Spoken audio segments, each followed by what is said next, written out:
দেৰগাঁৱৰ চেনিকল ক্ষেত্ৰ পৰিদৰ্শন মুখ্যমন্ত্ৰী হিমন্ত বিশ্ব শৰ্মাৰ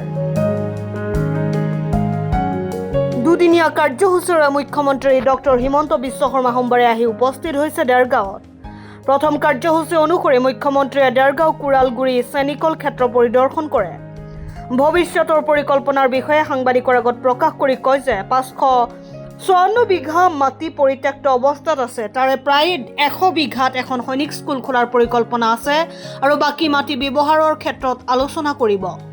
প্ৰায় 20 মিনিট সময় চেনিকল ক্ষেত্ৰত কটাই আৰু তাৰ পিছত দেৰগাঁও লাচিত বৰফুকন পুলিচ একাডেমী চৌহদত SP কনফাৰেন্সত মিলিত হ'বৰ বাবে ৰাওনা হয়। এই কামখিনি আমি কৰি আছোঁ। এই মাটিখিনি যথেষ্ট গুৰুত্বপূৰ্ণ মাটি, কিন্তু ইয়াত অকণমান সমস্যা আছে।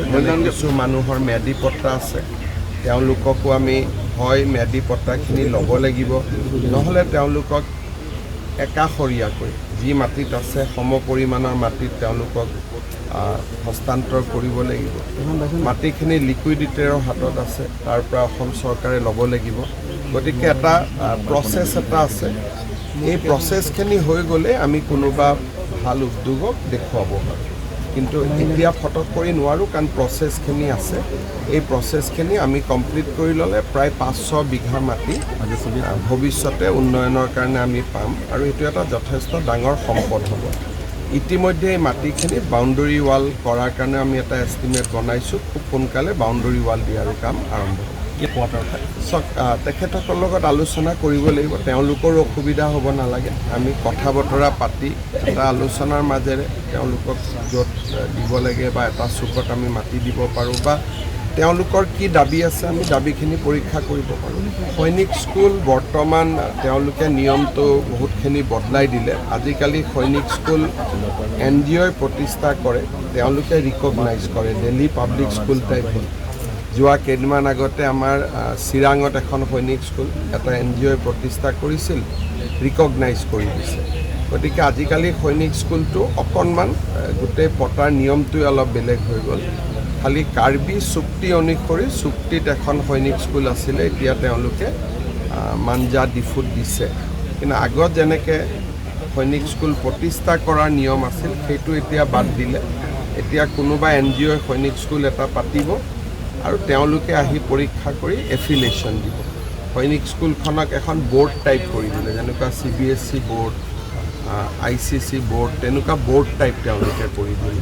সেইকাৰণে ইয়াতে ধৰক কোনোবা মানুহে আগবাঢ়ি আহি সৈনিক স্কুল পতা নপতা এটা বেলেগ কথা আছে, কিন্তু চৰকাৰে যিহেতু বহুত শৈক্ষিক প্ৰতিষ্ঠান, বিশ্ববিদ্যালয়, ডাঙৰ মেডিকেল কলেজ, ইঞ্জিনিয়াৰিং কলেজ আজিকালি আমি নিজে কৰি গৈ থাকোঁ।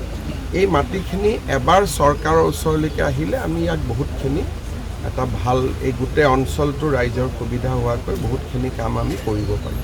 আমি চেষ্টা কৰি আছোঁ। এতিয়া যোৱা পৰহি দিনাখন মোৰ ডিচিবিলাকৰ লগত ভিচি হৈছিলে যে আপোনালোকে মাটিবিলাক এতিয়া সংৰক্ষণ কৰক, আৰু কাৰোবাক যদি এলটমেণ্ট দিছিলে, যিটো পাৰপাছত এলটমেণ্ট দিছিলে সেই কামটো নকৰিলে, মাটিখিনি ঘূৰাই লৈ আহক।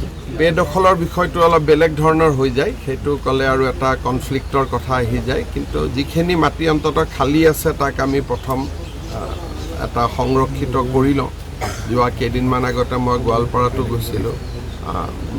চৰকাৰৰ খালী মাটিখিনি মই সংৰক্ষণ কৰাৰ চেষ্টা কৰি আছোঁ। আমাৰ দেৰগাঁৱত ইয়াতে SP কনফাৰেন্স আছে, কালি এখন কেবিনেট হ'ব, কিন্তু কেবিনেটখন তেনেকুৱা কেবিনেট নহয় য'ত আমি জিলা সদৰত গৈ কৰোঁ।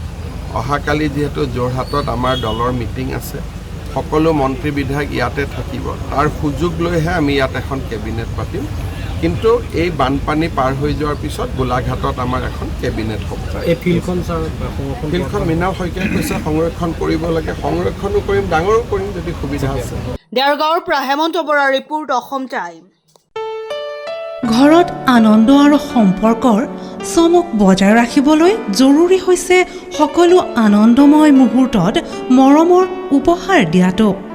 সেইবাবে মধুশ্ৰী জুৱেলাৰ্ছে আনিছে সকলো ৰঙীন ক্ষণৰ বাবে বিশেষ গহনা। হীৰাৰে হওক, সোণৰে হওক বা ৰূপৰে হওক, শ্ৰেষ্ঠ ডিজাইনছ আৰু হলমাৰ্কযুক্ত গহনাই ৰাখে সম্পৰ্কক নিখুঁত। তেনেহ'লে আজিয়ে আনক আনন্দ মধুশ্ৰী জুৱেলাৰ্ছৰ সৈতে। যোগাযোগ কৰক 7002800341 নাইবা ভিজিট কৰক LNB ৰোড নলবাৰী অসম।